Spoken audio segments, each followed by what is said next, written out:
বন্ধুরা good morning সবাইকে and welcome back to my channel মিষ্টি বি 008। কেমন আছো সবাই? আই হোপ কি তোমরা সবাই অনেক ভালো আছো, সুস্থ আছো। আমি অনেক ভালো আছি, সুস্থ আছি। আমার নতুন একটা ভিডিওতে তোমাদের অনেক স্বাগত। আর এই যে দেখো সকাল সকাল বসে পড়েছে কিন্তু এই যে মুড়ি আর আলু মাখা নিয়ে, তো এই দিয়েই আজকে মুড়ি খাওয়া দাওয়া করবো, তো সেই জন্যই বসেছি। তো বসে বসে এই যে দেখো আমি ভাবছিলাম গালে হাত দিয়ে খাবো না এরকমটাই ভাবছিলাম।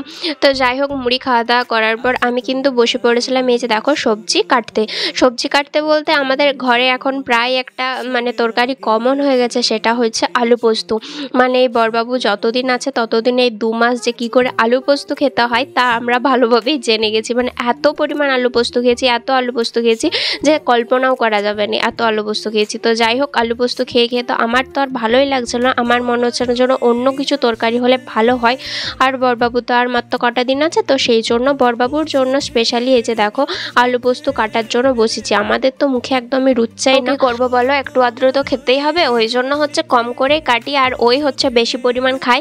আমরা কিন্তু একটু একটু করে খাই। আর ও আবার যেন তেন হচ্ছে শুধু যে আলু পোস্ত করে দিলে খাবে এরকমটা কিন্তু না, পেঁয়াজ আলু দিয়ে তবে কিন্তু খাবে। ওই যে শুধু আলু পোস্ত করলে খাবে নি এরকমটা তো নয়, পেঁয়াজ আলু পোস্তটা একটু বেশি ফেভারিট। তো ওই জন্য হচ্ছে পেঁয়াজ দিয়ে আলু দিয়েই পোস্ত করবো। প্রথমত আলু পোস্ত হবে, আর হচ্ছে আগে ভাবছি যে একটু ডাব চিংড়ি করব। সেই জন্য বড়বাবু আর বাবা দুজন মিলে গিয়েছে কিন্তু বাজারে ওই ডাব চিংড়ি এসবই কিন্তু আনার জন্য। আর সদ্যমতো আমি এখন এই যে দেখো আলুগুলোকে কেটে কেটে রাখছি, এই যে ছুলে নিচ্ছি প্রথমে, তারপর কেটে কেটে রাখবো। আলু পোস্তটা বসিয়ে দেবো, তারপর যখনকে ডাব আর চিংড়ি আনবে তারপর ওইটা বসালেই হবে, কারণ ওই ডাব চিংড়ি করতে তো অনেক সময় লাগে। তো সেই কারণে ভাবলাম যে এই তরকারিটা আগে করে নিই, তারপর কিন্তু ওই তরকারিটা করব। আর এই যে দেখো এই প্রথমে আমি আলু পোস্তটা বললামই তো যে বসিয়ে দিয়েছি, সেই জন্য এই যে দেখো তেল দিয়ে তারপর হচ্ছে পেঁয়াজগুলো হালকা করে ভেজে এই যে প্রথমে গোটা লঙ্কা আর গোটা জিরে ফোড়ন দিয়ে তারপর পেঁয়াজগুলো দিয়ে হালকা এই যে দেখো ভাজা ভাজা হয়ে যাওয়ার পর আলুগুলোকে ধুয়ে রেখেছি আর জলটাও ঝরতে দিয়েছিলাম। আর এই যে দেখো এখন দিয়ে দিলাম আলুগুলো। তো আলুগুলো দিয়ে হালকা বেশ একটু নাড়চাড় করে আলুগুলো একটু ভাজা ভাজা করে তারপর কিন্তু জল দিয়ে দেবো। তো এইভাবেই আমি কিন্তু আলু পোস্ত রান্না করি। আলু পোস্ত রান্না করা একদম সহজ ব্যাপার, কোনো খাটানির ব্যাপারই না। তো যাই হোক, এদিকে দেখো আলুগুলো একটু ভাজা ভাজা হয়ে গেলে তারপর কিন্তু জল দেবো। আর ওই সাইডটাতে দেখতেই পেলে হচ্ছে ভাত হচ্ছে, আর এদিকটাতে দেখো আমি পরিমাণ মতো নুনই দিয়ে দেবো। আর এখানে নুন আর লঙ্কা গুঁড়ি ছাড়া তো আর কিছুই লাগবে না, হলুদ টলুদ তো এসব কিছুই লাগবে না।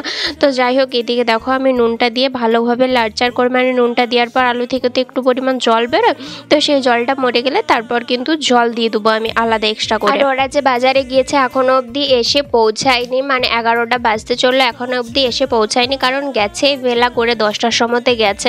আমাদের যেহেতু ঘুম থেকে উঠতে উঠতে প্রায় 9টা 9:30 বেজে যায় সবাইকারই, তাই বাজার যেহেতু লেট হয়ে গেছে ওই জন্য সে 10টার সময়তে বেরিয়েছে। আর এই যে দেখো এখন 11টা বাজতে চললো, এখনো অবধি আসেনি।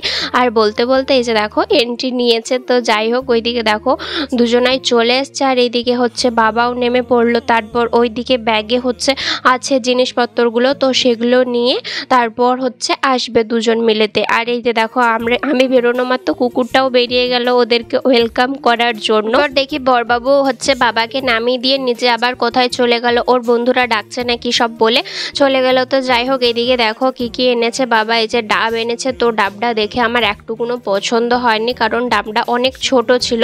আর বাবা বলছে এত লেটে বাজার গেছি তো ওই জন্য বাজারে সেরকম কিছু একটা ছিল না। আর এদিকে দেখো আনতে বলেছিলাম হচ্ছে টমেটো আর হচ্ছে কাঁচা লঙ্কা, আর এইদিকে হচ্ছে এগুলো সেই কেচড়া না কি সব বলে কোচড়া, তো সেগুলোই নিয়ে এসছে। এগুলো তিল দিয়ে করে, আলু দিয়ে তরকারি করে না কি সব করে, আমি এই প্রথম খাবো। আর একবার খেয়েছিলাম মাসি বাড়িতে। আর এদিকে দেখো নারকোল নিয়ে এসছে, আর হচ্ছে কাগজি নিয়ে এসছে, আর এদিকে ধনে পাতা নিয়ে এসছে। তো যাই হোক, এই কটি জিনিসেরই দরকার ছিল। তো নারকেলগুলো এই সবের কাজের জন্য না, নারকেল লাড়ু বানাবো তো সেই জন্য। আর এইদিকে দেখো এই ঝিলঝিলিটাতে আছে কিন্তু চিংড়ি, আর একটা এই যে কাগজি হচ্ছে এর ভিতর ঢুকে গেছে, তো সেটাও বার করলাম। আর ওই কাগজিটা না দেখে আনেনি, কাগজিটা না অনেক পরিমাণ আর কি বলবো খারাপ ছিল। তো যাই হোক, দেখো চিংড়িগুলোর অবস্থা কি হয়েছে। আর চিংড়িগুলো দেখে না আমার ভীষণ পরিমাণ মজা লাগছিল, কারণ এগুলো গলদা চিংড়ি, অনেক বড় বড় চিংড়ি। এর আগে কখনো আমি এরকমভাবে হচ্ছে এতটা মজা করিনি এই চিংড়িগুলো নিয়ে, কারণ এত বড় চিংড়ি সত্যি কথা বলতে আমি কোনোদিনও আগে খাইও নি, আর হচ্ছে দেখিও নি। দেখেছি ফোনেতে দেখেছি, কিন্তু নিজের হাতে কখনো লেড়ে দেখিনি। চিংড়িগুলো কাটতে আমি এত মজা পেয়েছি যে বলে বোঝাতেই পারবো না। ভীষণ পরিমাণ মানে মজা হয়েছে। এই যে চিংড়ির যে সুরগুলো ছিল সেই সব সুরগুলো একসাথে তুলে ধরে এত মজা করছিলাম না সত্যি। মানে ওই ভিডিওটা তো অনেক পরে শুরু করেছি, তাই আর সবটা হচ্ছে ক্যামেরা বন্দি করাও যায় না, সব থেকে বড় কথা। তো যাই হোক, এই ভিডিওটা ভাইকে অনেক রিকোয়েস্ট করার পর কিন্তু ভাই করে দিচ্ছে। তো এইদিকে দেখো আমি বেশ ভালোভাবে সুন্দরভাবে কিন্তু চিংড়িগুলোকে কেটে নিচ্ছিলাম। আর চিংড়ি মাছ কাটতে আমি জানিও না, সেই ছোটো ছোটো চিংড়ি মাছ কাটতেও হয় না, সেই চিংড়ি মাছগুলো খেয়েছি, ওগুলোও খেতে ভালো, জানি না এগুলো কখনো খাইনি, এই চিংড়ি মাছগুলো খেতে কীরকম লাগবে। তো এত বড় বড় চিংড়ি তো আমার মনে হচ্ছিলো এগুলো গলদা চিংড়ি। তো যাই হোক, জানি না খেতে কীরকম লাগবে, আশা করি ভালোই লাগবে। এত বড় বড় চিংড়ি মাছ এই প্রথমবার ট্রাই করবো। বেশ বড়বাবু হচ্ছে আবদার করেছিল খাওয়ার জন্য, তাই বড়বাবুর সাথে সাথে কিন্তু আমারও খাওয়া হয়ে যাচ্ছে। তো যাই হোক, এইদিকে দেখো আমার সব মাছগুলো প্রায় কাটা হয়ে গেছে বললেই চলে। তো এরপর দেখো চিংড়ি মাছগুলো কেটে ধুয়ে তারপর নুন হলুদ মাখিয়ে রেখে দিয়েছিলাম। আর তারপর এইদিকে ডাবটাকে কাটতে চলে এসেছি। তো ডাবটার ভিতরে আশা করেছিলাম যে আমি হয়তো যে ডাবের ভিতরে যে শাঁসটা থাকে সেই শাঁসটা থাকবে। তো কাটার পর দেখলাম যে ডাবটার মধ্যে শুধু জলই রয়েছে, শাঁসটা কিছুই থাকেনি। তো সেইটা দেখে তো আমার একদম মাথায় হাত। এই যে দেখো আমি ভিতরে হচ্ছে আঙুল ভরে দেখছি যে শাঁসটা আছে কি নেই, কারণ ডাব চিংড়ি করতে গেলে এই শাঁসটা তো মাস্ট মানে লাগবেই।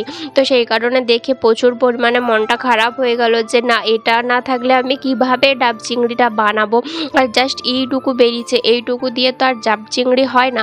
আর চিংড়ির সাইজগুলো দেখতেই পেলে কত বড় বড়, আর ডাবের সাইজটা দেখো, চিংড়িগুলো আর ডাবটা না ভালোভাবে আর কি ধরছিল না, ওই জন্যই হচ্ছে ডাব চিংড়ি করতে যেয়ে না মহা বিপদে পড়লাম।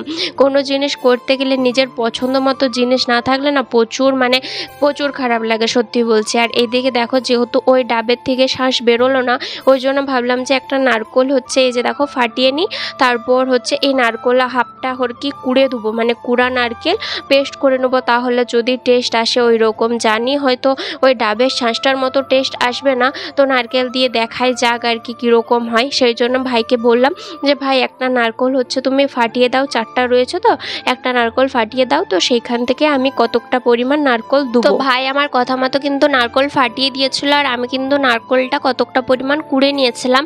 আর এদিকে দেখো কতকগুলো জিনিস নিয়ে চলে এসেছি পেস্ট করব বলে। প্রথমে এই যে দেখো পোস্তটা তো বেটেছিলাম মিক্সির জারে করে, মানে আলু পোস্ত করেছিলাম তখনই। আর এদিকে দেখো আরও পোস্ত লাগবে, তারপর হচ্ছে সাদা সর্ষে, কালো সর্ষে, তারপরে নারকেল কুচি, সবগুলো দিয়ে একসাথে আর কি পেস্ট করব। তো এই যে দেখো সব পরিমাণ মতো আমি কিন্তু নিয়ে নিচ্ছিলাম। আর কতটা পরিমাণ দেবো আমি না ঠিক সত্যি বলছে বুঝতে পারছিলাম না, এই প্রথমবার ট্রাই করছিলাম তো ওই জন্য কিন্তু একদমই বুঝতে পারছিলাম না। বুঝতে পারছি যে এই পেস্টটা না অনেকটা হয়ে যাবে, তাও কিন্তু কিছু করার নাই, আমি তো বুঝতেই পারছি না, এই প্রথমবার বানাচ্ছি, এর পরের বার যখন ট্রাই করব তখন কিন্তু এরকম ভুলটা হবে না। আমি হচ্ছে এই যে দেখো অনেক 1 গাদা পরিমাণ দিয়ে দিয়েছি, পোস্ত 1 গাদা দিয়ে দিয়েছি, তারপর সর্ষে 1 গাদা দিয়ে দিয়েছি, তাই কিন্তু মিশ্রণটাও না অনেকটা পরিমাণ হয়ে গিয়েছিল। আর এদের দেখো হচ্ছে চিংড়িগুলো এই নুন হলুদ মাখানোই রয়েছে, আমি কিন্তু এখনও অবধি ভাজিনি। আর এইদিকে দেখো হচ্ছে পেস্টটা কতটা হয়েছে, হচ্ছে মিক্সির জারে 1 জার হয়ে গেছে, যদিও এতগুলো লাগবে না। আর এদিকে আমি তেল গরম করতে বসিয়ে দিয়েছি, কারণ চিংড়ি মাছগুলোকে ভেজে নেবো ওই জন্য। আর ওইদিকে প্রেসারে কিছু একটা হচ্ছে, আলু সিদ্ধ না ডাল কিছু একটা হচ্ছে। তো যাই হোক, এইদিকে দেখো আমি চিংড়িগুলো একের পর এক দিয়ে দিচ্ছি। আর চিংড়িগুলো তেলের মধ্যে দেওয়া মাত্রই হচ্ছে, জানোই তো প্রত্যেকটা চিংড়ি কীরকম লাল লাল হয়ে যায়, ওগুলো তো আরও বেশি ভালো লাগে। তো যাই হোক, এইদিকে দেখো আমি কিন্তু সব চিংড়িগুলোই তেলের মধ্যে দিয়ে দিয়েছি। আর তেলের মধ্যে দেওয়া মাত্রই লাল লাল হয়ে গেছে, বেশ সামনে দেখতে ভালো লাগে। ছোট চিংড়িগুলোই যখন তেলের মধ্যে দেওয়া হয় কি সুন্দর লাল লাল হয়ে যায়, আর বড় চিংড়ি তো এই যে দেখো কি সুন্দর লাল লাল হয়ে গেছে, দেখতেও না হেবি সুন্দর লাগছে। আর যেহেতু এই জিনিসটা প্রথমবার ট্রাই করছে, তাই মনে মনে অনেকটা ভয় কাজও করছিল যদি জিনিসটা খারাপ হয়, সবাই আশা করে আছে। তো বড়বাবু আমাকে ফুল সাপোর্ট দিয়েছে যে যাই হোক আমরা তো বাড়ির লোক খাবো, তুই তো আর রেস্টুরেন্টে বিক্রি করতে যাবি না, যাই হোক আমরাই খাবো, আর কেউ হয়তো আমরা বাজে নামও করবো না যে হ্যাঁ খারাপ হয়েছে, এখন যদি খারাপ হয় পরের বার নিশ্চয়ই ভালো হবে, এরকম করে আমাকে সান্ত্বনা দিচ্ছিল। তো যাই হোক, এদিকে দেখো আমি চিংড়ি মাছগুলোকে ভালোভাবে ভেজে নিচ্ছিলাম, আর তাড়াতাড়ি জিনিসটা করার চেষ্টা করছিলাম, কারণ হচ্ছে এই মিশ্রণটা চিংড়িটার উপর মাখিয়ে তারপর আবার ডাবের ভিতর ভরে তারপর হচ্ছে আগুনের আঁচে দিতে হবে, তো ওই জন্য। তারপর এদিকে দেখো চিংড়ি মাছগুলোকে চটজলদি ভেজে তারপর একটা বড় ঝাম্বাটিতে হচ্ছে মিশ্রণটাকে এই যে দেখো নিয়ে নিয়েছি, আর তার মধ্যে এই যে দেখো হচ্ছে চিংড়ি মাছগুলোকে দিয়ে দিয়েছি, ভালোভাবে মিক্স করে নিয়েছি। আর এরপর হচ্ছে ডাবের ভিতর ভরে তারপর হচ্ছে এই যে ময়দা দিয়ে চারিপাশটাকে আটকে দিয়ে কীরকমভাবে সিস্টেমটা করে দিয়েছি দেখো। এটা কিন্তু আমার শাশুড়ি মায়ের বুদ্ধি। শাশুড়ি মা বললো এরকমভাবে দে। তো যাই হোক আমি এরকমভাবেই দিয়েছি। প্রথমে হচ্ছে একটা মানে গ্যাসের চুলা তো রয়েছে, তারপর একটা হাঁড়িতে জল দিয়েছি, তারপর হচ্ছে আরেকটা চুলা দিয়ে হচ্ছে এই যে এরকমভাবে দিয়ে দিয়েছি। যেহেতু আমার কাছে স্ট্যান্ড ছিল না ওই জন্য এরকমভাবে দিয়েছি।